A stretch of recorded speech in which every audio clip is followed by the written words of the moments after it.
বন্ধু বান্ধৱীসকল, study with বিবি চেনেললৈ আপোনালোকক মই স্বাগতম জনাইছোঁ।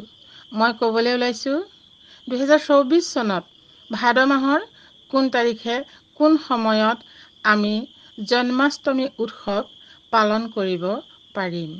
যিহেতু আপোনালোকেও জানে এইবাৰ ভাদ মাহৰ 9 তাৰিখ আৰু 10 তাৰিখ দুইটা দিনতেই কিছু সময় মিলিছে। গতিকে আমি কোন সময়ৰ ভিতৰত মিলিছে সেই সময় আমি বিচাৰি ল'ব লাগিব। আহকচোন চাওঁ। হয়তো এই বিষয়ে আপোনালোক সকলো জ্ঞাত, তথাপি মোৰ যিখিনি জ্ঞাত সেইখিনি মই আপোনালোকৰ আগত ক'বলৈ ওলাইছোঁ। আপোনালোক সকলোৱে জানে ভাদ মাহৰ কৃষ্ণপক্ষ অষ্টমী তিথি ৰোহিণী নক্ষত্ৰত কৃষ্ণ জন্ম হৈছিল আৰু সেইকাৰণে আমি সেই সময়ছোৱাৰ ভিতৰতে এই উৎসৱ পালন কৰোঁ। সেই সময়ছোৱা কেতিয়া মিলিছে আমি চাওঁ আহক। ভাদ মাহৰ 9 তাৰিখ সোমবাৰ দিনৰ মানে ৰাতিপুৱা 8:35:34 যোৱাৰ পিছৰে পৰা অষ্টমী তিথি মিলিছে। মঙলবাৰে ৰাতিপুৱা 6:47:44 অষ্টমী তিথি আছে। এতিয়া আমি নক্ষত্ৰ চাব লাগিব।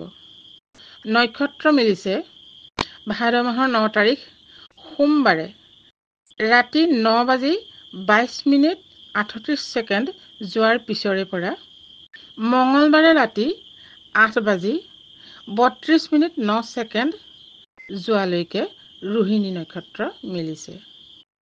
গতিকে আমি এই দুইটা কিমান সময়ৰ ভিতৰলৈকে আছে সেইটো চাই ল'ব লাগিব।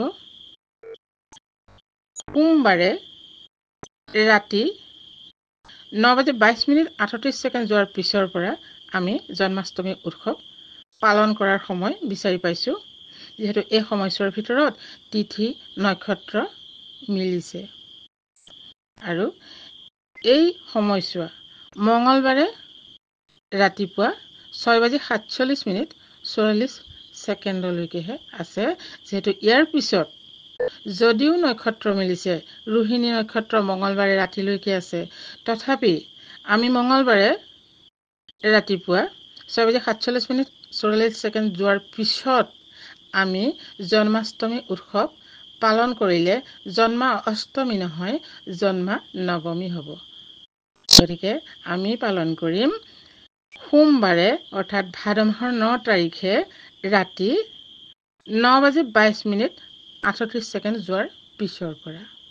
ইয়াৰ আগৰ সময়ছোৱাত সকলোৱে আমি সকলো বস্তু গোটাই থব পাৰিম, আমি সাজু কৰি ৰাখিব পাৰিম আৰু এই সময়ছোৱা যেতিয়া মিলিব তেতিয়াই আমি নাম প্ৰসংগ কৰি এই উৎসৱ পালন কৰাৰ সময় বিচাৰি পাম।